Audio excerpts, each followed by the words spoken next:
breast milk na nasa keychain at necklace pendant.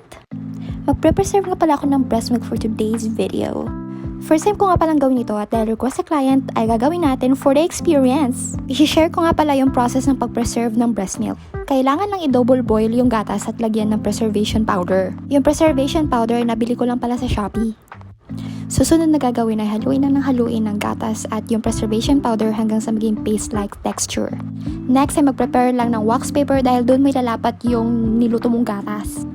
Kailangan mong i-flat yung gatas na nilagay mo sa wax paper, parang yung ilong mo. Sorry. Syempre hindi pwedeng gamitin agad dahil kailangan pa natin i-set ng ilang oras at ilang araw. Unang trial na ginawa ko ay nilagay ko sa freezer for 24 hours.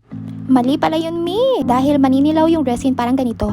Kaya gumawa ako ng second batch. This time ay sinet ko siya sa room temperature for 24 hours. At ito na ang kinalabasan. Kailangan mong durugin parang Johnson's baby powder. Siguraduhin pino yung pagdurog mo para hindi mamumuo sa epoxy yung preserved breast milk. Ito na ang exciting part. Ilalagay na natin yung gatas sa resin. Ang process na ito ay ipipreserve pa yung gatas sa panghabang buhay. Hanggang pagtanda ng baby mo ay maaalala niya na yan yung iniinom niya na galing sa iyo.